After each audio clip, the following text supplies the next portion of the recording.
આરોગ્યમાં પણ પૂરક માંગણી લઈને આવ્યા છે। ત્યારે નર્મદા જિલ્લામાં સીટી સ્કેન, સોનોગ્રાફી, સબવાહિની જેવા સાધનો આજે પણ નથી, તો civil hospital, sub district hospital અને પ્રાથમિક અને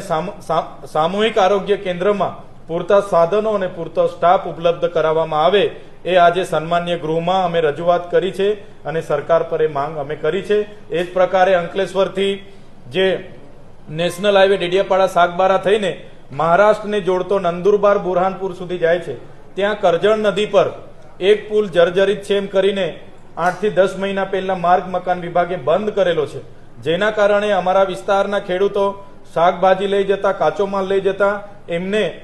નીંગળથી ભૂતબેડા જતા ખરાબ રોડ પર, ગ્રામ્ય રોડ પર ફરીને નેત્રંગ જવું પડે છે। આ પુલને તાત્કાલિક અસરથી મંજૂર કરવામાં આવે અને મંજૂર થાય અને કામકાજ પૂર્ણ થાય ત્યાં સુધી એનું ડાયવર્ઝન બનાવવા